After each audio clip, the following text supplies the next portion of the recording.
வந்தவனெல்லாம் ஆண்டு காலம் இந்த கட்சியை நடத்தி நட்டு நிற்க வைத்தால் நேற்று வந்தவனெல்லாம் நேராக வருவானாம், தேர்தலில் நிற்பானாம். ஏன் இடைத்தேர்தல் நிற்கவில்லையா? No no, I don't want இடைத்தேர்தல். வாட் அபவுட் 2024 MP தேர்தல்? No no, I don't want 24 election. What do you want? I want only 2026. நிற்கிறோம், அடிக்கிறோம், நேராக சிஎம் சீட்டில் போய் உட்காந்துக்கிறோம். நாங்கள் 75 வருஷம் கட்சி நத்திட்டு குச்சி ஐஸ் வாங்கி சப்பிட்டு போகிறதுக்கு கட்சி நத்துறோம். இதாடா வாழ்க்கை, இதா உலகம். எவ்வளவு பண்ணியிருக்கோம். மத்திய சர்க்கார் நீ காசு கொடுக்கல, படிப்புக்கு காசு கொடுக்கல, கல்விக்கு காசு கொடுக்கல, திட்டங்களுக்கு காசு கொடுக்கல. ஏன் இந்த கோயம்புத்தூருக்கு மெட்ரோ ரயிலுக்கு பணம் கொடுக்க மாட்டேன்றான், திட்ட அனுமதியும் கொடுக்க மாட்டேன்றான். பண்ணுறானா இல்லையா? சென்னையில் மெட்ரோ ரயில் எப்படி வந்தது? காங்கிரஸ் கவர்மெண்ட்டு, எங்கள் அண்ணன் தளபதி துணை முதலமைச்சர் ஜப்பானுக்கு போய் காசை வாங்கி வந்து கொண்டு வந்து பண்ணமா இல்லையா? ஒகேனக்கல் கூட்டு குடிநீர் திட்டம் அவர் கொண்டு வந்தது, ராமநாதபுரம் கூட்டு குடிநீர் திட்டம் அவர் கொண்டு வந்தது. இவ்வளத்தையும் நாங்கள் நட்டு நிற்க வச்சா எங்களை துரோகி என்றும் திருடர்கள் என்றும் அங்கிள்.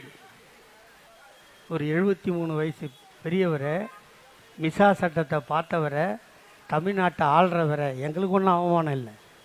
என்னை கூட பார்த்துருப்பீங்க, வாட்ஸ்அப்பில் எவ்வளோ கேவலமெல்லாம் போடுவான். எனக்கு அதை பற்றி கவலையே இல்லை. நான் அதுக்கெல்லாம் ஆள். ஏன்னா எங்கள் அப்பா ஒரு தெருக்கூத்து கலைஞன். அந்த பிளட்டு என் உடம்புல ஓடுது. வாழ்த்தியோ தாழ்த்தியோ விமர்சனங்கள் வருவது தான் இயற்கை என்று எங்கள் தாத்தா கலைஞர் சொல்லி இருக்கிறார். ஆனால் என்ன ஒன்று, இப்போ சமீபத்தில் கூட எனக்கு கர்மாந்தர நோட்டீஸ் போட்டானுங்கன்னு நினைக்கிறேன் இல்லையா? வாட்ஸ்அப்பில் பார்த்தீங்கல்ல.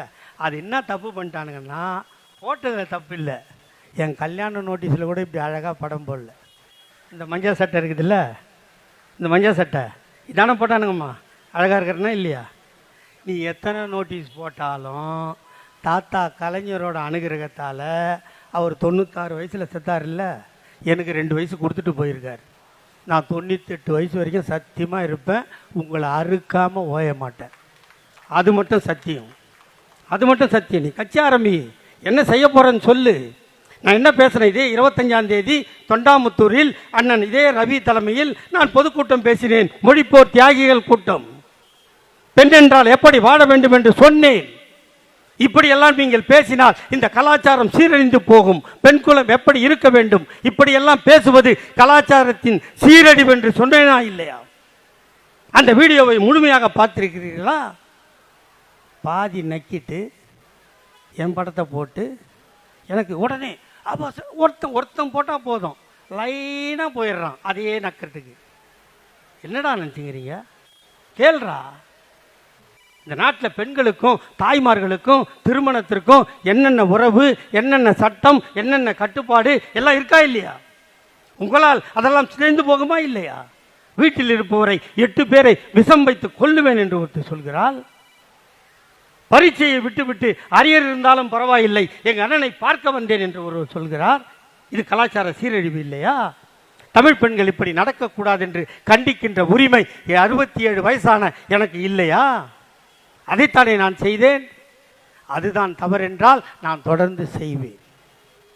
நமக்கென்ன வம்பு, எவ்வளவு எப்படியாவது போகட்டும் என்று விட்டுவிட நான் சாதாரண மனிதனின் மகன் அல்ல. இந்த நாட்டுக்காக போராடி தெருக்கூத்தாடியாக இருந்து தெருக்கூத்து பாடல்களில் தேசபக்தி பாடல்களை பாடி நாட்டு சுதந்திரத்துக்காக சிறைக்கு போனவன் மகன் நான். சுதந்திரம் கிடைத்ததற்கு பின்னால் என் அப்பாவுக்கு மனு கொடுத்தார்கள், இதை பில்லப் செய்து கொடுத்தால் உனக்கு சுதந்திர போராட்ட தியாகி பென்ஷன் கிடைக்கும் என்று. அந்த பாமை வாங்கி என் தந்தை எழுதினார், நாட்டுக்கு உழைத்தேன், கூலி வாங்க விரும்பவில்லை என்று சொன்ன தேச தியாகியின் மகன். என்ன ஏதோ அவமானமாக அனாவசியமாக இன்று ஒருத்தன் போட்டிருக்கான், நான் ஜெயிலுக்குள்ளுக்கிற மாதிரி போட்டான். அதை கரெக்டாக போட்டானா?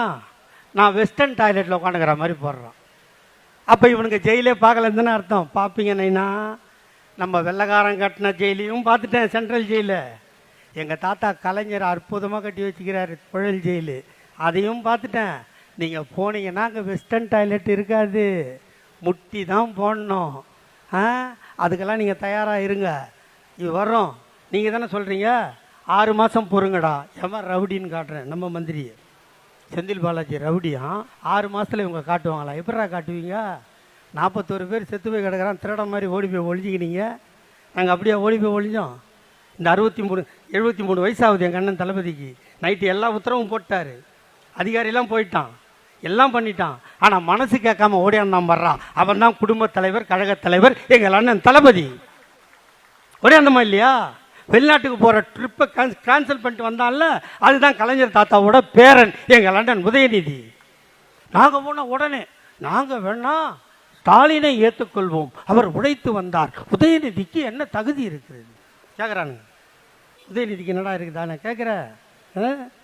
எங்கள் அண்ணன் தளபதிக்கு திருமணம் முடிந்தது. என் தாய்மார்களே, உங்களுக்கு ஈரம் இருந்தால், திருமணம் முடிந்து 3வது மாதம் அவள் மாசமாக இருக்கிறாள் என்ற செய்தி வந்தபோது கணவன் கைது செய்யப்பட்டார். கருவில் பிள்ளை, கணவன் சிறையில். எல்லோரும் ஊரே கூடி என்று சொன்னது, இந்த கரு உருவானவுடன் கணவன் சிறைக்கு போய்விட்டான், ஆகவே இந்த கருவை கலைத்து விடு.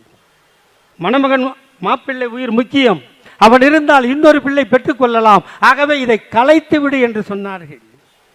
எங்கள் அன்னை துர்கா அதை கலைக்கவில்லை. காப்பாற்றினால், கரை சேர்த்தால். அவளுக்கு 5ஆம் மாதம் மறுபடம் வைக்க ஆள் இல்லை, 7ஆம் மாதம் ஜடை தைக்க உறவுகள் இல்லை, அவளுக்கு 9ஆம் மாதம் சீமந்தம் நடக்கவில்லை. தன்னந்தனியாக ஆஸ்பத்திரிக்கு போனால் பிள்ளையை பெற்றெடுத்தால், பெற்றெடுத்த பிள்ளையை வீட்டுக்கு கொண்டு வந்து பாலூட்டி சீராட்டி ஆடை போட்ட குழந்தை எடுத்துக்கொண்டு மத்திய சிறைச்சாலைக்கு போய், காதலனே, கணவனே, நீ கருவாக்கிய கருவை எல்லோரும் கலைத்து விடு என்று சொன்னார்கள். நான் கலைக்கவில்லை, அதை உருவாக்கி கொண்டு வந்திருக்கிறேன், இதோ நீ கருவாக்கிய குழந்தை என்று காட்டினால் எங்கள் அன்னை துர்கா பார்த்தார். எங்கள் அண்ணன் தளபதி காட்டிய குழந்தை எங்கள் அண்ணன் உதயநிதி. இதை விட என்னடா தியாகம் வேணும்? இவ்வளவு தியாகம் பண்றோம்.